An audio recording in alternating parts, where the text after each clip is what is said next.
नगरी नवादा में प्रधानमंत्री नरेंद्र मोदी ने मैसेज दे दिया है कि 24 के रण में बिहार की 40 सीटें एनडीए के खाते में जाएंगी और 4 जून को बिहार की जनता का फुल मैंडेट बीजेपी के फेवर में दिखेगा। मोदी मौज करने के लिए नहीं पैदा हुआ है। मोदी मेहनत करने के लिए ही जन्मा है। अब तक बहुत हुआ है, बहुत किया है, लेकिन मोदी का मन तो यही कहता है कि ये तो अभी ट्रेलर है। चुनावी शोर के बीच भी पीएम मोदी का फुल फोकस महिलाओं पर है। इसका एग्जाम्पल नवादा में दिखा, जहां उन्होंने बताया कैसे पुरानी सरकारों में जंगल राज था और महिलाएं घर से निकलने से भी कतराती थीं। लेकिन एनडीए सरकार महिलाओं के सशक्तिकरण पर जोर दे रही है। नीतीश बाबू के प्रयासों से, हमारे सुशील मोदी जी के अथक प्रयासों से बिहार इस जंगल राज से बाहर निकला। अभी नीतीश जी विस्तार से बता रहे थे कि जंगल राज के समय शिक्षा की, स्वास्थ्य की, अन्य सुविधाओं की कैसी हालत थी।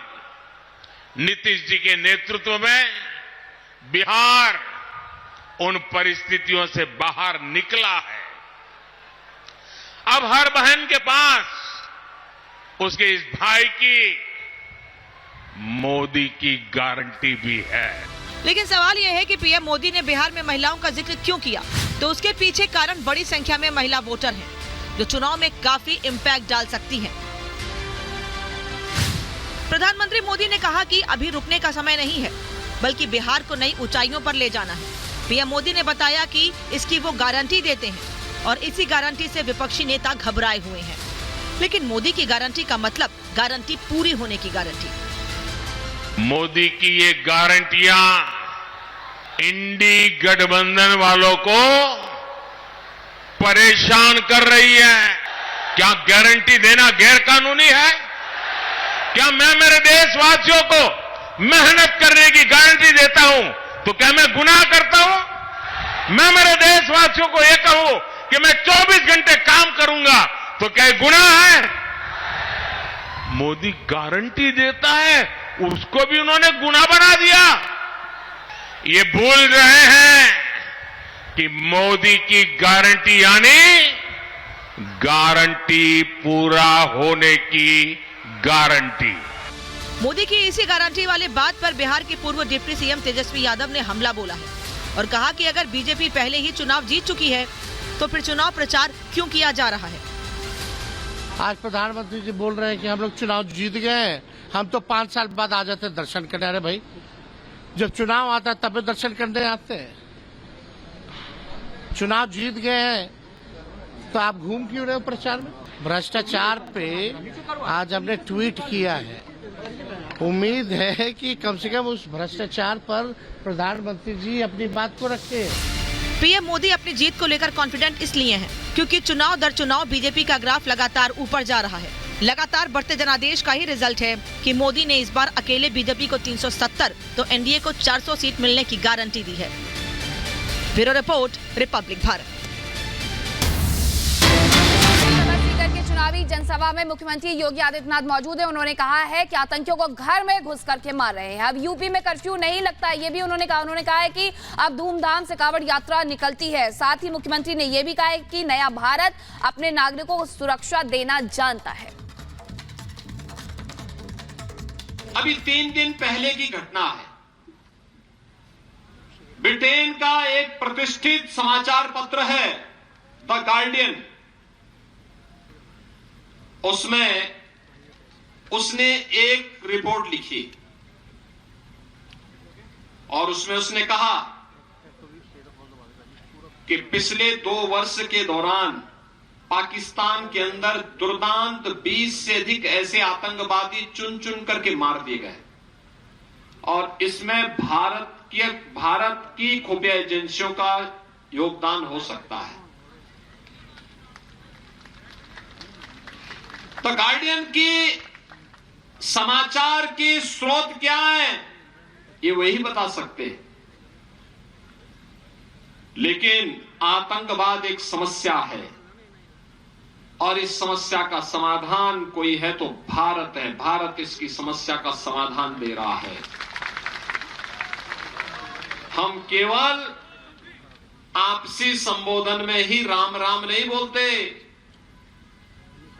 अयोध्या में रामलला कोई विराजमान नहीं करते। आतंकवादियों का राम नाम सत्य है भी करते हैं। सहमत है ना? आतंकवादियों का राम नाम सत्य है, होना चाहिए ना? और ये केवल भारत ही कर सकता है।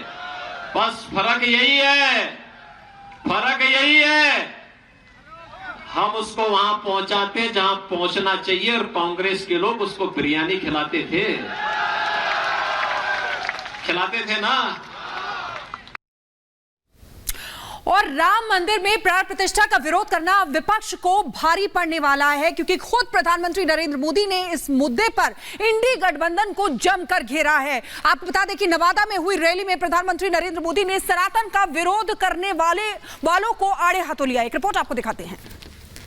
जय जय श्री राम, जय जय श्री राम, नरेंद्र मोदी जिंदाबाद, नरेंद्र मोदी जिंदाबाद। बिहार चुनाव में आया राम मंदिर का मुद्दा। नवादा रैली में पीएम मोदी ने साधा निशाना।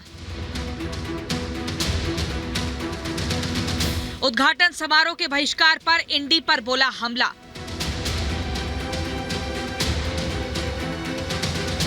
तस्वीरें बिहार के नवादा की हैं, जहां पीएम मोदी को सुनने आए लोगों की भीड़ देखकर एनडीए के नेता भी गदगद हो गए।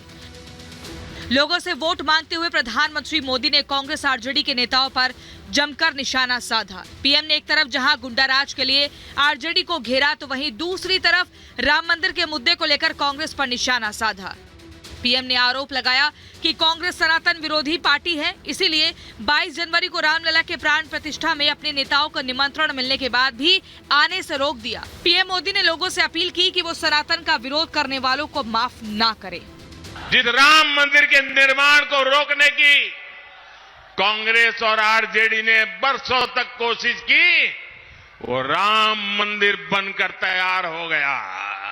इनकी क्या दुश्मनी है प्रभु राम से, इनकी क्या दुश्मनी है अयोध्या से, उनकी क्या दुश्मनी है हमारी विरासत से कि राम मंदिर बन गया तो बोले हम उसके प्राण प्रतिष्ठा में नहीं जाएंगे, विरोध किया। ये पाप करने वालों को भूलना मत भाइयों बहनों।